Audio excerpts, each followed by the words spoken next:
ദുബായിലെ കരാമയിൽ മലയാളി യുവതി കൊല്ലപ്പെട്ട നിലയിൽ കേസുമായി ബന്ധപ്പെട്ട ഒപ്പം താമസിച്ചിരുന്ന ആൺ സുഹൃത്ത് പിടിയിലായിട്ടുണ്ട്. വിതുര ബോണക്കാട് സ്വദേശി ആനിമോൾ ഗിൽഡയാണ് മരിച്ചത്. തിരുവനന്തപുരം വിതുര ബോണക്കാട് സ്വദേശിനി ആനിമോൾ ഗിൽഡയാണ് ദുബായിലെ കരാമയിൽ കഴിഞ്ഞ ദിവസം കുത്തേറ്റ് മരിച്ചത്. 26 വയസ്സായിരുന്നു. കേസുമായി ബന്ധപ്പെട്ട് സുഹൃത്തിനെ പോലീസ് കസ്റ്റഡിയിലെടുത്തതായി സാമൂഹ്യ പ്രവർത്തകർ അറിയിച്ചു. നാട്ടിലേക്ക് കടക്കാൻ ശ്രമിക്കവെയാണ് പ്രതി ദുബായ് വിമാനത്താവളത്തിൽ നിന്ന് പിടിയിലായത്. സമൂഹ മാധ്യമത്തിലൂടെ പരിചയത്തിലായ ആനിമോളെ UAE എത്തിച്ചത് ഇയാളാണെന്ന് സുഹൃത്തുക്കൾ പറയുന്നു. 1.5 വർഷം മുമ്പ് UAE എത്തിയ ആനിമോൾ ക്രെഡിറ്റ് സെയിൽസ് സ്ഥാപനത്തിലെ ജീവനക്കാരിയായിരുന്നു. കൊലപാതകം നടന്നതിന് തൊട്ടുമുമ്പുള്ള ദിവസം ആനിമോളെ കാണാൻ പ്രതി അബുദാബിയിൽ നിന്ന് ദുബായിലെത്തിയിരുന്നു.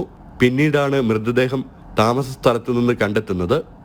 ഇവർക്കിടയിലെ അഭിപ്രായ വ്യത്യാസവും തർക്കവും കൊലപാതകത്തിലെത്തിയെന്നാണ് സുഹൃത്തുക്കൾ നൽകുന്ന വിവരം. ആനിമോളുടെ മരണം കൊലപാതകമാണെന്ന് പോലീസ് സ്ഥിരീകരിച്ചെങ്കിലും വിശദാംശങ്ങൾ ഔദ്യോഗികമായി പുറത്തുവിട്ടിട്ടില്ല. കൊലപാതകത്തിൽ വിശദമായ അന്വേഷണം തുടരുകയാണെന്നാണ് വിവരം. മൃതദേഹം നാട്ടിലേക്ക് കൊണ്ടുപോകാനുള്ള നടപടിക്രമങ്ങൾ പുരോഗമിക്കുകയാണ്. ജനം, ദുബായ്.